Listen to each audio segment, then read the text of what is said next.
नमस्कार, मी पंजाब डक. आज आहे 21 ऑगस्ट 2025 आणि या ठिकाणाहून मी माझ्या शेतामधून एक अंदाज खास करून कोल्हापूरच्या, सांगलीच्या आणि साताऱ्याकडला आणि कर्नाटक बेळगावच्या शेतकऱ्यासाठी देणार आहे. कारण की काय झालं, तिकडं पुरानं थैमान घातलं आहे.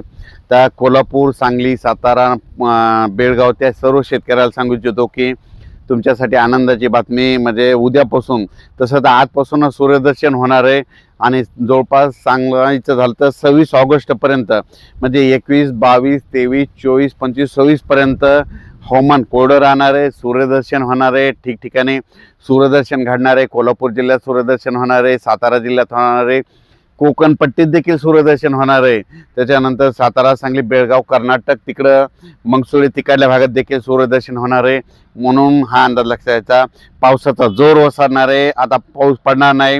जर आता पाऊस लागून झाला तर परत पाणी येईल. म्हणून तुमच्यासाठी सांगतो की सध्या तरी पाऊस येणार नाही. म्हणून कोल्हापूरकरांसाठी खास करून आनंदाची बातमी.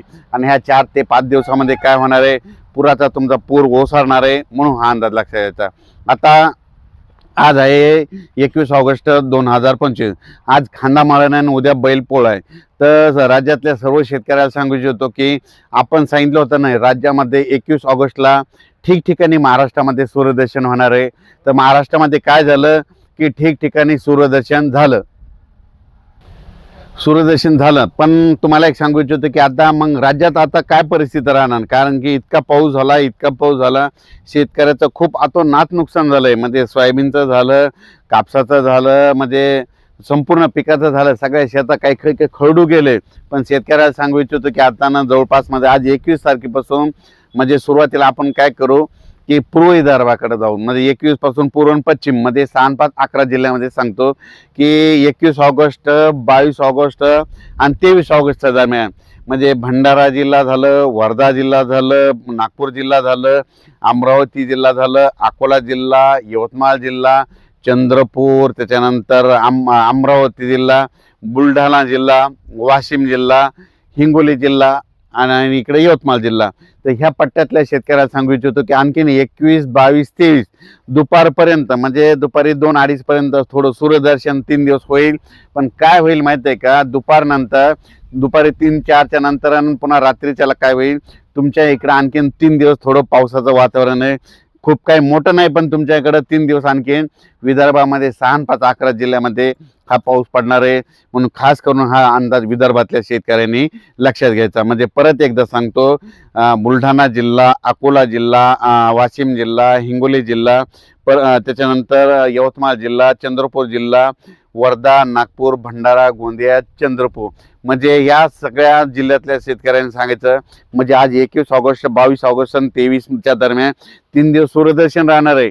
पण काय होईल, दुपारनंतर तुमच्या इकडे थोड्या सरी येणार आहेत. म्हणून हे लक्षात घ्यायचं. त्याच्यानंतर 24 ऑगस्ट आणि 25 आणि 26च्या दरम्यान चांगलं सूर्यदर्शन होईल, हे लक्षात घ्यायचं. पण तुम्हाला एक सांगू इच्छितो की तुमच्या म्हणजे पूर्व विदर्भामध्ये, पूर्व पश्चिम म्हणजे 6, 5, 11 जिल्ह्यामध्ये असा खूप काय असा पाऊस एकदम उघाड देणार नाही. म्हणून तुम्ही काय करायचं, जशी वेळ भेटेल तसं शेतीचे कामं करून घ्या. कारण की काय होणार आहे, 25 तारखेला काय होणार आहे, 25 ऑगस्टला लगेच पाऊस आला तुमच्या इकडे थोडी सुरुवात होणार आहे. 26ला ते पाऊस काय होणार आहे, त्याच्यानंतर म्हणजे अमरावती, अकोला, वर्धा, नागपूर, भंडारा, गोंदिया, चंद्रपूर, यवतमाळ, वाशिमकडे लगेच 26 तारखेला येणार आहे. म्हणजे बुलढाण्यापर्यंत ते 26 तारखेला येणार आहे. आणि 27 तारखेला परत तो पाऊस काय होणार आहे, मराठवाड्याकडे येणार आहे. म्हणजे 26-27ला मराठवाड्याकडे येणार आहे. 26-28, 27-28 त्याच्यानंतर ते पुढं सारखं नाही. म्हणून विदर्भातल्या शेतकऱ्याला सांगू इच्छितो की खास करून तुमच्याकडं म्हणजे लय काय असं खूप मोठं असं सूर्यदर्शन नाही. तुम्ही काय करा, जशी दुपारपर्यंत वेळ भेटत असेल तर साचलेल्या ठिकाणी खताचं नियोजन करा. म्हणजे फवारण्यात देखील करू शकता. म्हणून हे अंदाज लक्षात घ्यायचा.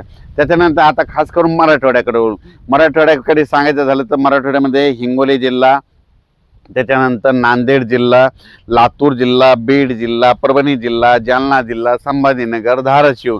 तर या सर्व शेतकऱ्याला सांगू इच्छितो की तुम्ही काय करा, आजपासूनच म्हणजे आपल्या मराठवाड्याकडे म्हणजे 21 ऑगस्टपासून म्हणजे आज खांदा मळणी दिवशीपासून दुपारपर्यंत सूर्यदर्शन होणार आहे मराठवाड्यात.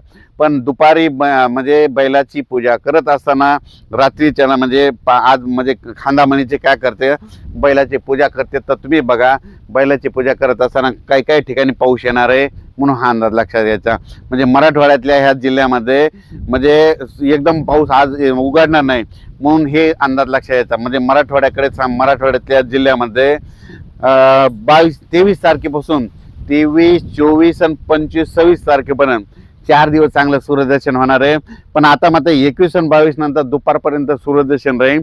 पण त्याच्यानंतर काय होणार आहे की दुपारनंतर थोडा सरी येणार आहेत म्हणून हे अंदाज लक्षात यायचा. वारं देखील सुटणार आहे म्हणून हे लक्षात येतं. त्याच्यानंतर मराठवाड्याकडे मग चांगला पाऊस कधी येईल तर मराठवाड्यातल्या शेतकऱ्याला सांगू इच्छितो की तुम्ही काय करा. आता ही आहे, आज आहे 21 ऑगस्ट, 21, 22, 23, 24, 25 पर्यंत तुम्ही काय करा, जशी शेतीला वेळ भेटेल सूर्यदर्शन दुपारपर्यंत करा तशी शेतीची कामे करून घ्या. त्याच्यानंतर काय होणार आहे 26 ऑगस्ट, 27 ऑगस्ट आणि 28 ऑगस्टच्या दरम्यान परत मराठवाड्याकडले म्हणजे मराठवाड्यातल्या जिल्ह्याचे नाव सांगतो. लातूर जिल्हा, नांदेड जिल्हा, परभणी जिल्हा, हिंगोली जिल्हा, बीड जिल्हा, जालना जिल्हा, संभाजीनगर, धाराशिव या जिल्ह्यामध्ये म्हणजे 26 ऑगस्ट, 27 ऑगस्ट, 28 ऑगस्टच्या दरम्यान परत पावसाचं वातावरण होणार आहे म्हणून हे मराठवाड्यातले अंदाज लक्षात घ्यायचा.